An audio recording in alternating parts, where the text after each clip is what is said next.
কেউ কি আমাকে বলবেন যে কেন এমনটা করা হচ্ছে?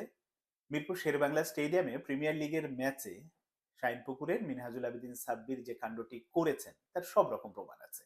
ভিডিও ফুটেজ আছে, দলের কোচ, খেলোয়াড়, কর্মকর্তারা মাঠে উপস্থিত ছিলেন, সাংবাদিকরা ছিল, আম্পায়ার ছিল, ম্যাচ রেফারি ছিল, সবই আছে। কিন্তু তারপরেও আকসুর কর্মকর্তাদের বিশ্বাস হচ্ছে না বোধহয় ব্যাপারটা এই কারণে যেটা করেছে যে সাব্বিরকে ডেকে কিভাবে তিনি ঘটনাটা ঘটিয়েছেন সেটা আবার পুনরায় করিয়েছেন এবং সেগুলো ভিডিও করেছেন, তারা বিভিন্নভাবে দেখার চেষ্টা করছিলেন।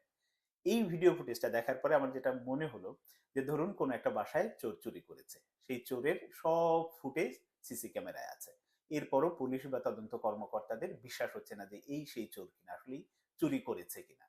ফলে যেটা হয়েছে ওই চোরকে দিয়ে আবার নতুন ভাবে ঘটনাটা ঘটাচ্ছে, করাচ্ছে, তারপরে তারা সিদ্ধান্ত নেবে। এবং সবকিছু দেখে না আমার শুধু এই একটা কথাই মনে হচ্ছে যে সব সম্ভবের দেশ বাংলাদেশ।